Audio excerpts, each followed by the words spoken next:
एक समय की बात है, भगवान गौतम बुद्ध वन के रास्ते से होकर कहीं जा रहे थे। रास्ते में उन्हें एक व्यक्ति मिला जो एक गड्ढा खोद रहा था। गौतम बुद्ध वहीं पर थोड़ी देर विश्राम करने के लिए वृक्ष के नीचे बैठ गए और उस व्यक्ति को देखने लगे जो गड्ढा खोद रहा था। तभी उस व्यक्ति को गड्ढा खोदते खोदते एक कलश मिला। उस कलश में बहुत ही कीमती हीरे जवाहरात भरे हुए थे। यह सब देखकर वह व्यक्ति बहुत खुश हुआ और सोचने लगा, आज मेरा भाग्य जाग उठा है।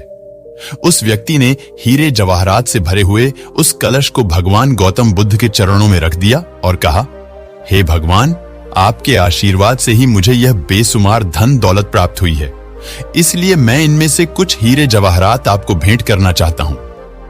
यह सब सुनकर भगवान गौतम बुद्ध ने उस व्यक्ति से कहा, तुम्हारे लिए यह धन दौलत है, लेकिन मेरी नजर में यह जहर के समान है, क्योंकि बिना मेहनत के प्राप्त हुई धन दौलत जहर के समान ही होती है।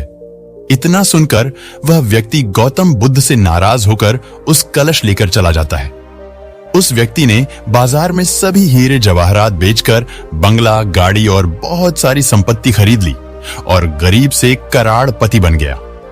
थोड़े दिनों बाद किसी ईर्ष्यालु व्यक्ति ने राजा से उस व्यक्ति की शिकायत कर दी और बोला, महाराज, जमीन में दबा धन राजकोष का होता है, लेकिन उस व्यक्ति ने उस धन दौलत को अपने ऐशो आराम के लिए खर्च करके राजद्रोह किया है और ऐसा करना नियमों का उल्लंघन है।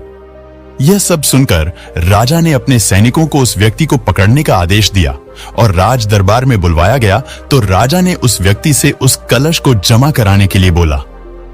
राजा के सामने आकर वह व्यक्ति घबरा गया और उसने सब कुछ उगल दिया कि मैंने सभी हीरे जवाहरात बाजार में बेचकर संपत्ति खरीद ली है।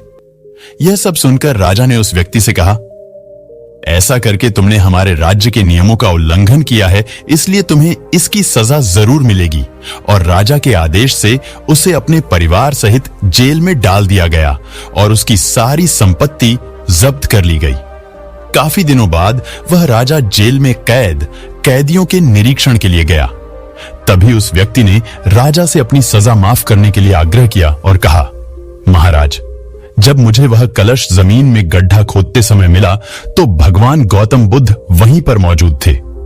भगवान गौतम बुद्ध ने मुझसे कहा था कि इसमें धन दौलत नहीं जहर भरा हुआ है, लेकिन उनकी यह बात न मानकर मैंने उनका अपमान किया था और आज जेल में रहकर मुझे एहसास हो रहा है कि उनकी बात बिल्कुल सच थी, क्योंकि बिना मेहनत के प्राप्त धन दौलत जहर के समान ही होती है। इसलिए मैं एक बार भगवान गौतम बुद्ध के दर्शन कर उनसे क्षमा मांगना चाहता हूं। उस राजा ने भगवान बुद्ध को ससम्मान अपने राज्य में आमंत्रित किया और जेल से निकालकर उस व्यक्ति को भगवान बुद्ध के पास लाया गया। उस व्यक्ति ने भगवान बुद्ध के चरणों में बैठकर क्षमा मांगी तथा कहा, भगवान, आपकी बात बिल्कुल सत्य थी, क्योंकि कलश में सही में जहर भरा हुआ था, जिसने कारण मुझे अपने परिवार सहित जेल जाना पड़ा। भगवान गौतम बुद्ध के आदेश से राजा ने उस व्यक्ति को जेल से रिहा कर दिया। इसके बाद उस व्यक्ति ने उसी दिन से मेहनत से प्राप्त धन से अपना जीवन यापन शुरू कर दिया। दोस्तों, इस कहानी से हमें यह सीख मिलती है कि बिना मेहनत के हासिल हुआ धन हमें कभी खुशी नहीं दे सकता है, क्योंकि बिना परिश्रम के प्राप्त हुआ धन विष के समान होता है। परिश्रम से प्राप्त किया हुआ धन हमारे खून पसीने का धन होता है और उसकी कीमत हमें पता होती है, इसीलिए हम उस धन को सोच समझकर खर्च करते हैं। वही बिना मेहनत से कमाए हुए धन की हमें कीमत पता नहीं होती है और उस धन को हम गलत तरीके से खर्च करने लगते हैं और हम गलत रास्ते पर चलने लगते हैं।